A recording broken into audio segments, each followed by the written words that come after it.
Selamat pagi sahabat-sahabat Teduh Pagi GKI Gayung Sari. Salam sehat dan damai sejahtera bagi kita semua. Sungguh bersyukur untuk semua anugerah Tuhan bagi kita, sehingga kita semua dapat bersekutu pagi ini meski kita lakukan secara daring. Mari sahabat yang terkasih, kita mempersiapkan hati kita untuk menyambut firman-Nya. Untuk itu mari kita pujikan bersama pujian dari NKB 87 bait 1 dan 2, Junjungan yang Kupilih.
Sahabat doa yang terkasih, mari kita masuk dalam doa. Kita mohon pimpinan Tuhan untuk penyertaan-Nya di dalam Teduh Pagi pada pagi hari ini. Mari kita berdoa.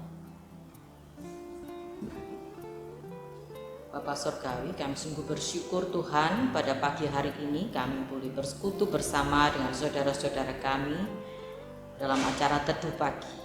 Kami mohon pengampunan daripada-Mu Tuhan atas segala dosa dan salah kami. Tuhan, layakkan kami untuk menghadap Engkau, Allah Maha Kudus. Kami berserah di dalam pimpinan Tuhan untuk Teduh Pagi pada hari ini.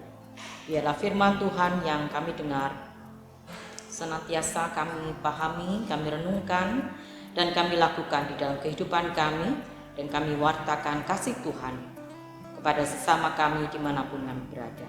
Mampukan kami Tuhan, baik kami sebagai hamba-Mu yang menyampaikan firman-Mu, maupun kami yang mendengar akan suara. Terima kasih Tuhan, kami berserah di dalam renungan pagi hari ini, di dalam tangan kasih-Mu kami sudah berdoa dan mengucap syukur. Amin. Saudara-saudara yang terkasih, tema renungan pagi ini adalah selalu dipimpin oleh hikmat Tuhan. Bacaan terambil dari Yakobus 1 ayat 5. Mari kita baca bersama-sama. pagi hari ini saya memakai Alkitab besar supaya lebih jelas begitu. Bacaannya dari Yakobus 1 ayat 5. Saya bacakan. Tetapi apabila di antara kamu ada yang kekurangan hikmat, hendaklah ia memintakannya kepada Allah yang memberikan kepada semua orang dengan murah hati dan dengan tidak membangkit-bangkit. Maka hal itu akan diberikan kepadanya. Bacaan juga terambil dari 1 Raja-Raja 3 ayat 11 sampai dengan 15. 1 Raja-Raja 3 ayat 11 sampai 15. Saya bacakan. Jadi berfirmanlah Allah kepadanya, oleh karena engkau telah meminta hal yang demikian dan tidak meminta umur panjang atau kekayaan atau nyawa musuhmu, melainkan pengertian untuk memutuskan hukum, maka sesungguhnya aku melakukan sesuai dengan permintaanmu itu. Sesungguhnya aku memberikan kepadamu hati yang penuh hikmat dan pengertian, sehingga sebelum engkau tidak ada seorang pun seperti engkau, dan sesudah engkau takkan bangkit seorang pun seperti engkau. Dan juga apa yang tidak kau minta aku berikan kepadamu, baik kekayaan maupun kemuliaan, sehingga sepanjang umurmu takkan ada seorang pun seperti engkau di antara raja-raja. Dan jika engkau hidup menurut jalan yang kutunjukkan dan tetap mengikuti segala ketetapan dan perintahku sama seperti ayahmu Daud, maka aku akan memperpanjang umurmu. Lalu terjagalah Salomo, ternyata ia bermimpi. Sekembalinya ke Yerusalem, berdirilah ia di hadapan tabut perjanjian Tuhan, dipersembahkannya korban-korban bakaran dan korban-korban keselamatan. Kemudian ia mengadakan perjamuan bagi semua pegawainya. Demikianlah firman Tuhan yang kita dengar bersama. Mari kita lakukan di dalam kehidupan kita. Jemaat yang terkasih, Alkisah ada seorang penjual topi yang melintasi sebuah hutan. Karena cuaca yang panas, ia beristirahat sejenak di bawah pohon besar itu. Dia meletakkan keranjang berisi topi dagangannya, lalu dia tertidur. Sekitar 1 jam kemudian dia terbangun oleh suara-suara yang ribut. Ternyata semua topi dagangannya sudah hilang. Ketika ia melihat ke atas pohon, dia kaget luar biasa, sebab pohon itu penuh dengan monyet-monyet yang mengenakan topi sambil tertawa cekikikan. Sang pedagang berpikir keras, bagaimana bisa mendapatkan topi itu kembali. Lalu dia menggaruk-garuk kepalanya. Ternyata monyet-monyet itu meniru juga, menggaruk-garuk kepalanya. Lalu dia melepaskan topinya dan berkipas-kipas. Ternyata monyet-monyet itu pun melakukan hal yang sama. Akhirnya dia mendapatkan ide. Dia lemparkan topinya ke atas tanah dan semua monyet itu pun membuang topi mereka ke tanah, dan pedagang tersebut segera cepat-cepat mengumpulkan topi-topi itu dan melanjutkan perjalanannya dengan hati yang gembira. 50 tahun kemudian, cucu dari pedagang topi itu juga menjadi pedagang topi. Ya, seperti biasanya begitu, usaha dari orang tua itu kemudian diwariskan kepada anak cucunya. Begitu pula dengan pedagang topi ini. Dan dia telah mendengar kisah topi tersebut dari sang kakek. Suatu hari dia melintasi hutan tersebut sama seperti yang dilakukan oleh kakeknya. Dia juga beristirahat di bawah pohon besar dan meletakkan keranjang berisi topi dagangannya dan tertidur pulas. Ketika bangun, dia melihat monyet-monyet di pohon telah memakai semua topi dagangannya. Sambil bermain dan tertawa cekikikan monyet-monyet itu. Segera dia ingat cerita kakeknya. Lalu dia mulai menggaruk-garuk kepala dan monyet-monyet itu pun meniru gayanya. Kemudian dia melepaskan topinya dan berkipas-kipas. Monyet-monyet itu juga menirunya. Sekarang dia yakin akan ide dari kakeknya. Lalu dia pun melemparkan topi itu ke tanah. Tapi ternyata monyet-monyet itu tidak meniru gayanya, tapi justru memegang erat topi-topi mereka. Si cucu pedagang itu sangat kecewa, sangat kaget, bingung bagaimana ini. Tiba-tiba salah seekor monyet yang muda turun dari pohon, lalu mengambil topi yang dilemparkan oleh cucu si pedagang topi itu, dan dengan tenang sang monyet itu menepuk bahunya dan berkata, "Bro, emangnya cuma lo aja yang punya kakek pintar?" Nah, ini adalah sebuah lelucon, cerita lelucon. Cerita di atas sekedar menggambarkan perlunya seseorang untuk bersikap bijak dalam situasi apapun. Orang yang pintar adalah orang yang mau belajar dari sejarah agar dia tidak mengulangi kesalahan sejarah. Tetapi orang yang berhikmat adalah orang yang rendah hati, yang mau belajar dari kebenaran firman Tuhan agar dia bisa melakukan kehendak Bapa yang baik dan benar. Sahabat doa yang terkasih, di dalam perjanjian baru yang kita baca bersama tadi, dalam kitab Yakobus 1 ayat 5, kita belajar tentang hikmat Allah. Dikatakan di situ, tetapi apabila di antara kamu ada yang kekurangan hikmat, hendaklah ia memintakannya kepada Allah yang memberikan kepada semua orang dengan murah hati dan dengan tidak membangkit-bangkit, maka hal itu akan diberikan kepadanya. Apakah sebenarnya hikmat itu? Saudara terkasih, hikmat adalah kemampuan rohani untuk memandang dan menilai segala sesuatu, entah itu masalah, pergumulan, pekerjaan, sekolah, ataupun lain-lain, menilai, memandang dari sudut pandang Allah sehingga kita dapat bersikap dengan tepat dan mendapatkan manfaat dari semuanya itu. Ciri-ciri hikmat Allah ada di dalam Yakobus 3 ayat 13 sampai 18 yang secara ringkas adalah begini. Ciri-ciri hikmat Allah adalah bijak dan berbudi, murni, pendamai, peramah, penurut, penuh belas kasihan dan buah-buah yang baik, tidak memihak dan tidak munafik, membuahkan kebenaran dan membawa damai. Itu adalah ciri-ciri hikmat Allah. Bagaimana dengan ciri-ciri hikmat dunia? Ciri-ciri hikmat dunia adalah iri hati, mementingkan diri sendiri, memegahkan diri, dan berdusta melawan kebenaran. Dampak dari hikmat Allah adalah membangun diri sendiri dan orang lain.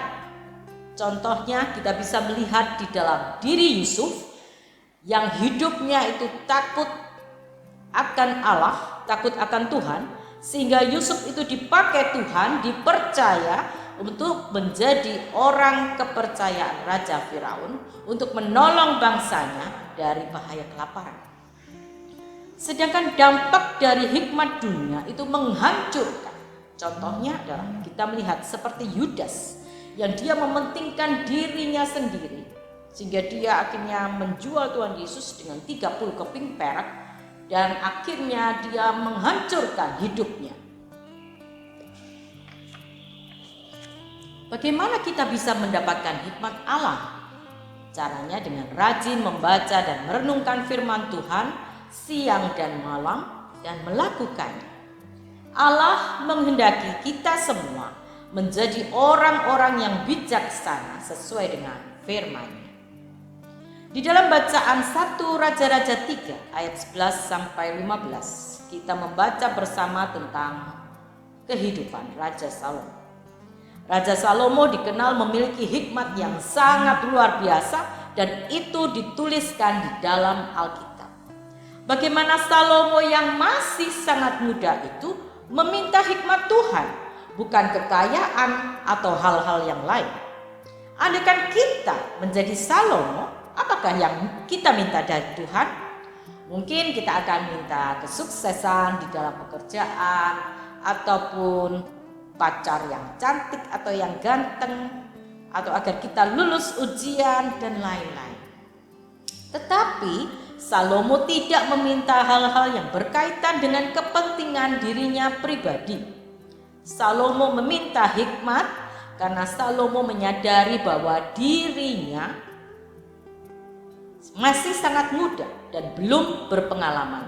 Sehingga Salomo meminta hikmat untuk dapat memimpin bangsa Israel yang jumlahnya sangat besar itu. Tuhan mengabulkan permintaan Salomo dan bahkan memberikan bonus kepadanya, yaitu kekayaan, kemuliaan, dan umur yang panjang.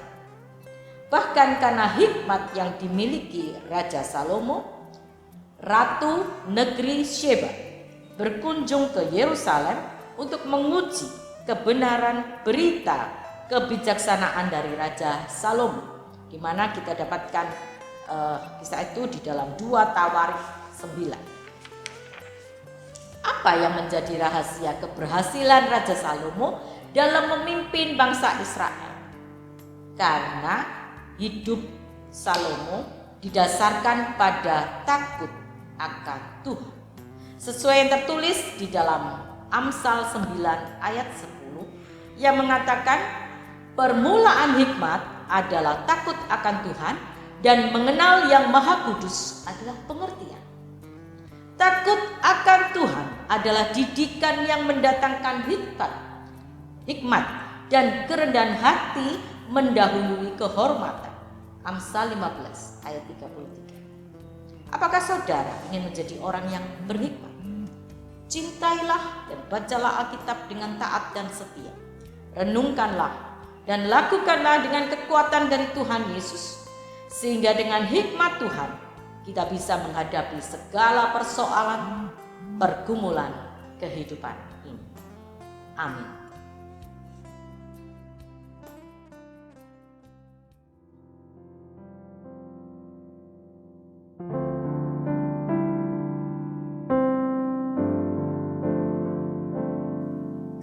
Kekuatan serta penghiburan diberikan Tuhan padaku. Tiap hari aku dibimbingnya, tiap jam dihibur hatiku, dan sesuai dengan hikmat Tuhan ku diberikan apa yang perlu. Suka dan derita bergantian memperkuat imanku.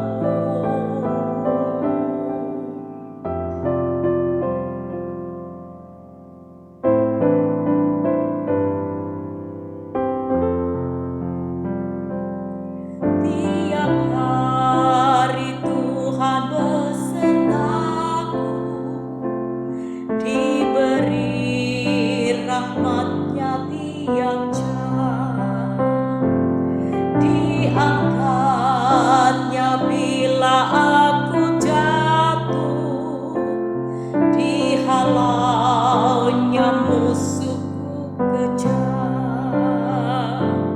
Yang namanya Raja Maha Kuasa, Bapa yang kekal dan abadi, mengimbangi duka dengan suka dan menghibur yang sedih.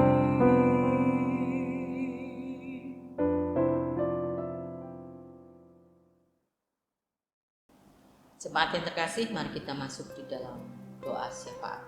Kita panjatkan doa-doa kita bersama.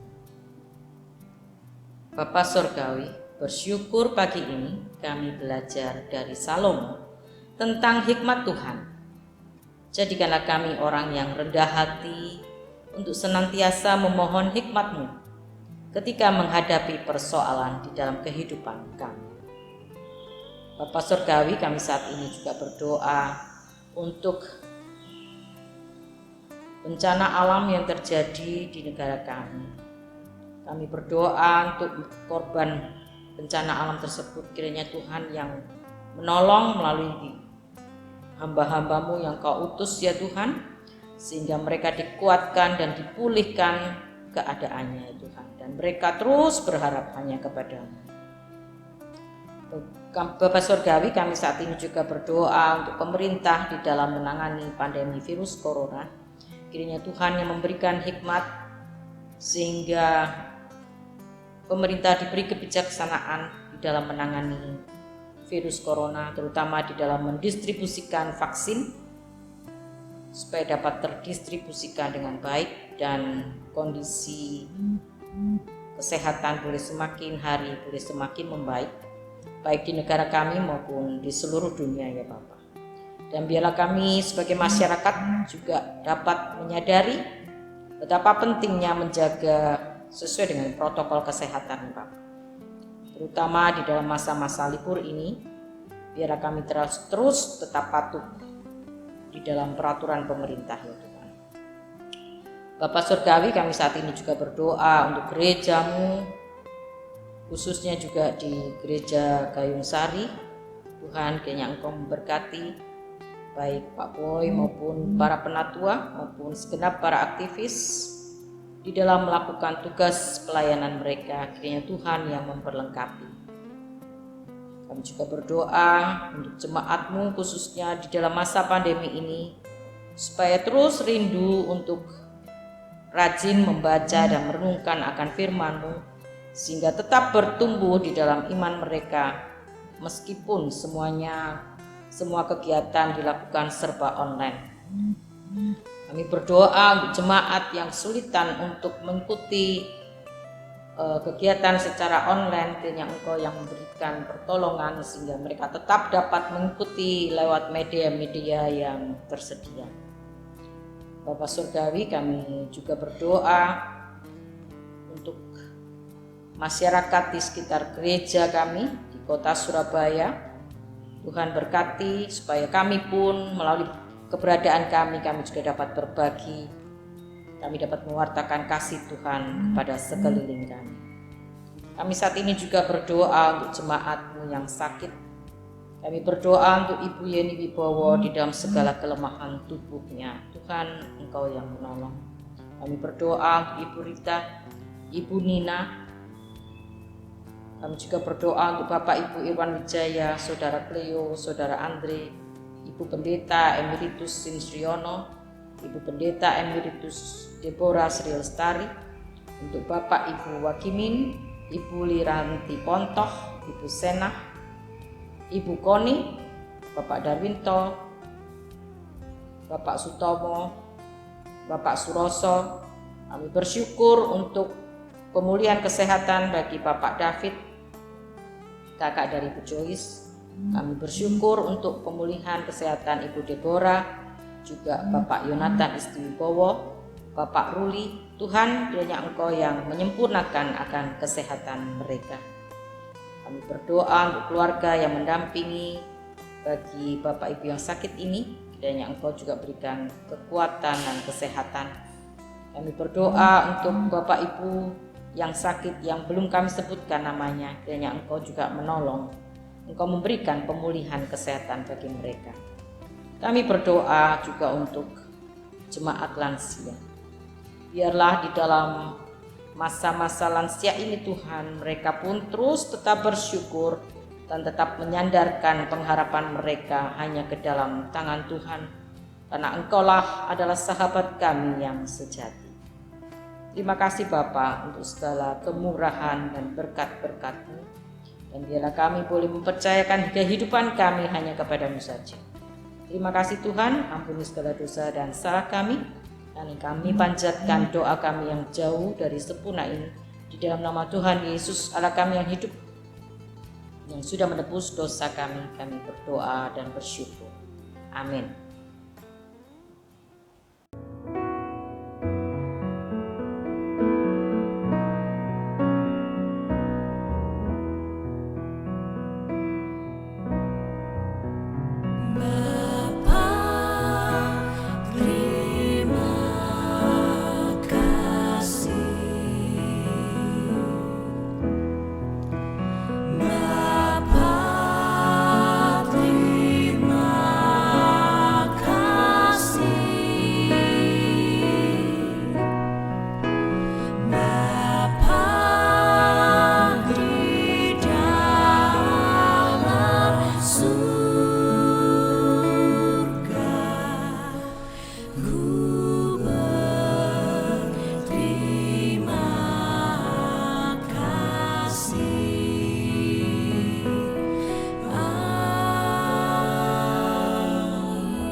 Terima kasih sahabat doa untuk persekutuan pagi ini.